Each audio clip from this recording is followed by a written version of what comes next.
Tashdilig, welcome to Tibet this week. We bring you news on Tibet, His Holiness the Dalai Lama and the Central Tibetan Administration. Let us look at the headlines for the week. His Holiness the Dalai Lama interacts with Muslim community in Ladakh. Tibetans celebrate India's 75th Independence Day. Representative Chukki meets dignitaries in Czech and Switzerland. The Office of Tibet, Washington, D.C. organizes workshop for Tibetan American youth.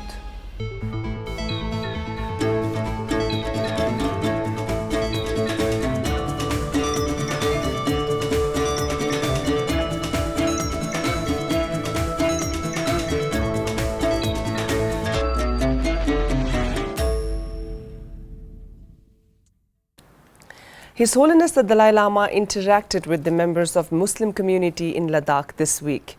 His Holiness was welcomed by both the leaders of Shia and Sunni communities at a reception hosted by the Ladakh Muslim Coordination Committee Leh at Shahi Hamdan Masjid Sharif in Sheh this Tuesday.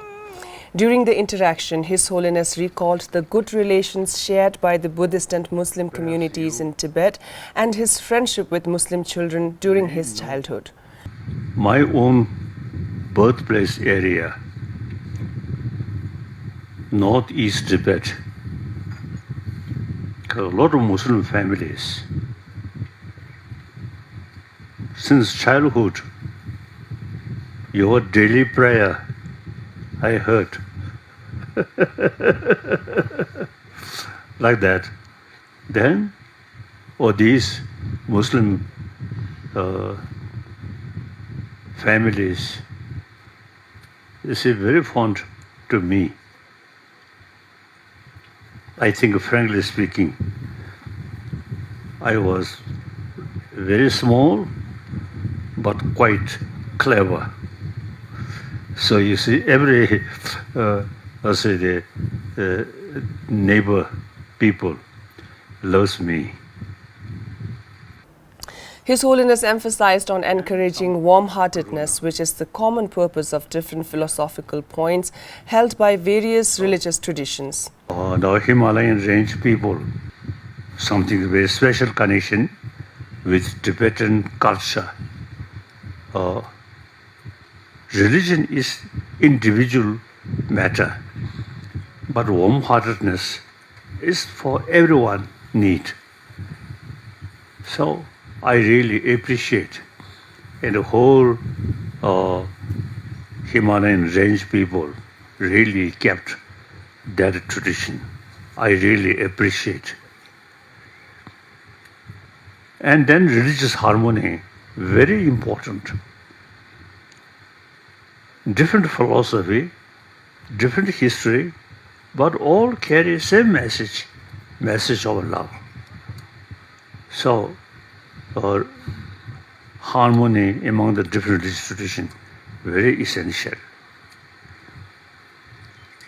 So now here in Ladakh area, particularly this area, the Muslim brothers sisters and Buddhist brothers sisters truly live together very harmoniously, wonderful. In Masjid Sharif, the mosque built in 1482, His Holiness offered his prayers. During his visit to Zanskar last Saturday, His Holiness the Dalai Lama visited the Eidgah at the invitation of Padum Muslim community. His Holiness expressed his happiness in witnessing Zanskar Muslim and Buddhist communities living in a close harmony with each other. In Padum, His Holiness also addressed more than 4,000 strong audience of students and young people on social, emotional and ethical learning that involves educating the heart and the mind.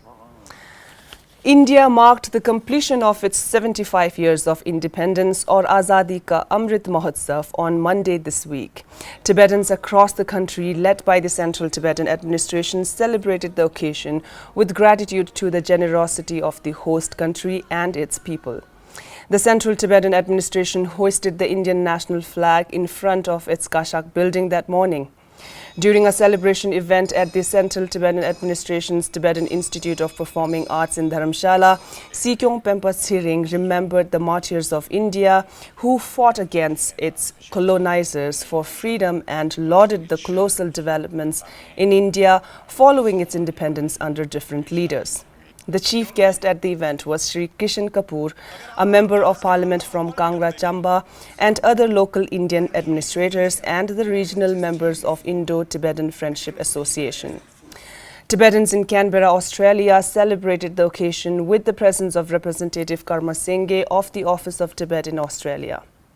The event was co-organised by the Indian High Commission and Australian Government Department of Foreign Affairs and Trade. The Chief Representative Office in Bangalore, Tibetan settlement offices in Delhi, Bir, Dalhousie, Kullu, Ponta and Kalimpong also celebrated the 75 years of India's independence with the presence of Indian dignitaries and friends.